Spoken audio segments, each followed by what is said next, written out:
सम्मानित साथी, और मुझे हर्ष और गर्व इस बात का है कि चौहान समाज में कम से कम ऐसे भी नौजवान और युवा निकले हैं कि अपने समाज की मीटिंग कम से कम अपने संस्थान में करा रहे हैं।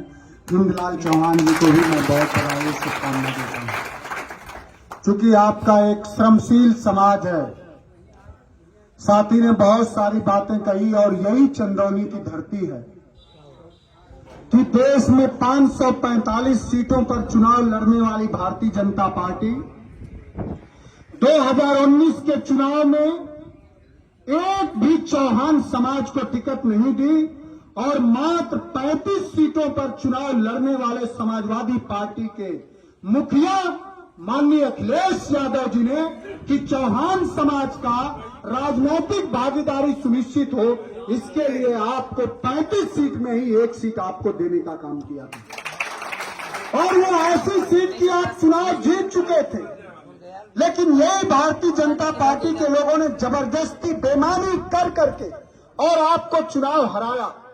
वो सिर्फ संजय चौहान का टिकट नहीं था, आपके संज्ञान हेतु और आपके विमर्श से तो मैं बताना चाहूंगा, वो संजय चौहान का टिकट नहीं था।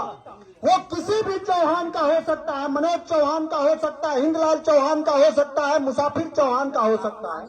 वो चौहान इसलिए दिया गया था क्योंकि अखिलेश यादव जी संपूर्ण चौहान समाज का उत्थान चाहते हैं और उसकी राजनीतिक और सामाजिक भागीदारी चाहते हैं। नौजवान साथियों, लेकिन अब आपके बीच में जो महबूब प्रत्याशी आए हैं, श्री वीरेंद्र सिंह जी पूर्व मंत्री रहे, इनका पूरा विमर्श दलितों और वंचितों को पोषण करने का है, उनको हर तरह का संरक्षण देने का। अभी हम लोग कर्पूरी ठाकुर साहब के बारे में बात कर रहे थे। कर्पूरी ठाकुर साहब देश और दुनिया में पहले ऐसे नेता बने जिन्होंने मुख्यमंत्री रहते हुए भी अपनी कोई रहने हेतु कोई आवास नहीं बनाया। जब बहुनंदन गुणा उनके मरने के बाद उनके घर गए तो वो बहुत हैरान थे। वो बहुत हैरान थे कि उनका कोई घर होगा, मकान होगा, लेकिन जब उनके गांव पहुंचे तो उनकी वही झोपड़ी थी। और आज के नेताओं की क्या हाल है आप समझ ही सकते हैं। तो ऐसे ही आपका भी इतिहास है।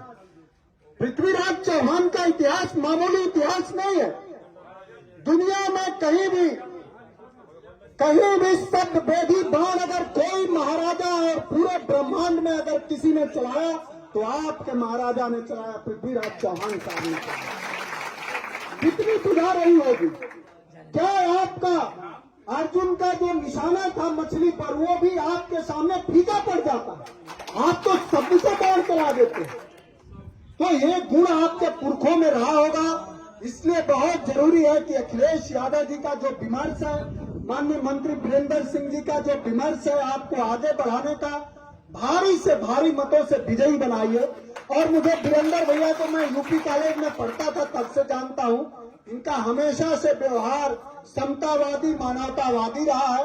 और मुझे पूरा भरोसा है कि यदि आप इनके लिए 2 कदम चलेंगे तो हम आपके लिए ये 2 किलोमीटर भी चलेंगे। इनका ऐसा व्यवहार। और भारतीय जनता पार्टी का क्या है, वो एक जो बात है कि झूठों ने झूठों से कहा है सच बोलो, और घर के अंदर झूठों की एक मंडी है, दरवाजे पे लिखा हुआ है सच बोलो।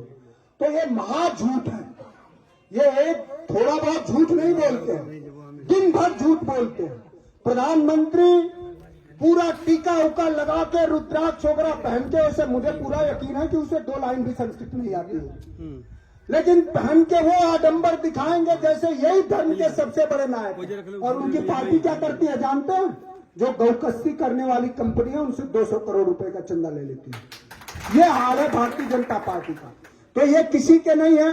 किसान की आय 2 गुना कैसे किए? थार चढ़ा के किए। नौजवान को बेरोजगार कर दिए, अग्निवीर ला दीजिए।